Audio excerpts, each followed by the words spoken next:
বাসর ঘরে ঢুকে দেখি বউ আমার মোবাইলে কার সাথে যেন কথা বলছে। আমাকে দেখে অবাক হয়ে হাত থেকে মোবাইলটা ফেলে দিয়েছে। মোবাইলের স্ক্রিনে ইমরান নামটা বেশি আছে। আমি একবার মোবাইলের দিকে আরেকবার তাসফিয়ার দিকে তাকিয়ে আছি। তাসফিয়া মাথা নিচু করে রাখছে। আমি মোবাইলটা হাতে নিয়ে তাসফিয়ার হাতে দিলাম আর বললাম, ইমরান তোমার কি হই? তাসফিয়া উত্তর দিল, আমার খালাতো ভাই। তখনই তাসফিয়াকে জোরে একটা ধমক দিয়ে বলছি, প্রথম রাতে মিথ্যা দিয়ে শুরু করছো, আর বাকি জীবনটা তাহলে কি করে কাটাবে? তাসফিয়া তুতলিয়ে বলল, কি মিথ্যা বলছি? যেটা সত্যি আমি সেটা বলছি। ইমরান আমার খালাতো ভাই।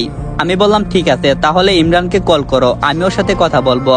তারপর দেখি তাসফিয়া আমতা শুরু করছে। আমি ওর দিকে তাকিয়ে বললাম, কি হলো তাসফিয়া, কথা বলো না কেন? তাসফিয়া বলল, সরি মিথ্যা বলার জন্য।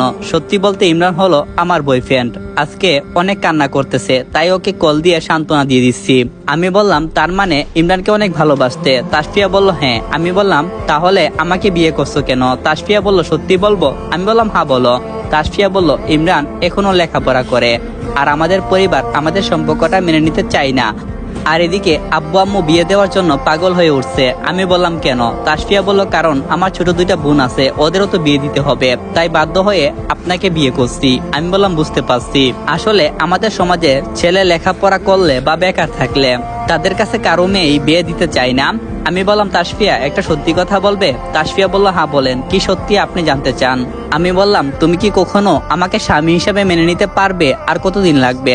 তাসফিয়া কিছুক্ষণ চুপ থেকে বলল, জানি না, তবে ইমরান আমার হৃদয় জুড়ে সারা জীবন থাকবে। আমি বললাম, ধন্যবাদ সত্যিটা বলার জন্য। আচ্ছা, আমি যদি তোমাকে ডিভোর্স দিই তাহলে কি তুমি ইমরানকে মেনে নেবে? তাসফিয়া বলল, শিওর দিতে পারছি না, তবে ইমরানকে অনেক লাভ করি।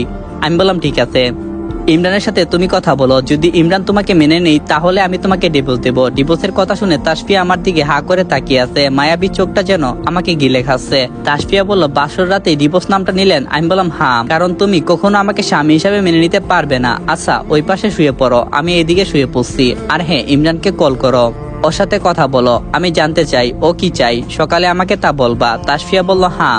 এখন কি ইমরানকে কল করতাম? আমি বললাম, হ্যাঁ এখনই করো, কারণ এখন কল করলে ইমরান তোমাকে সত্যি বিশ্বাস করবে। আর শুভরাত্রি বলে ঘুমানোর ভান ধরে শুয়ে পড়লাম। তাসফিয়া ইমরানের সাথে কথা বলছে আর কান্না করছে। ইমরান তাসফিয়াকে সবকিছু বলতেছে। হঠাৎ করে তাসফিয়া খাটের উপর থেকে নেমে বারান্দায় চলে গেল। আমি চোখগুলো বন্ধ করে ঘুমানোর মতো শুয়ে আছি। আরে, আমি তো আমার পরিচয়টা দিলাম না।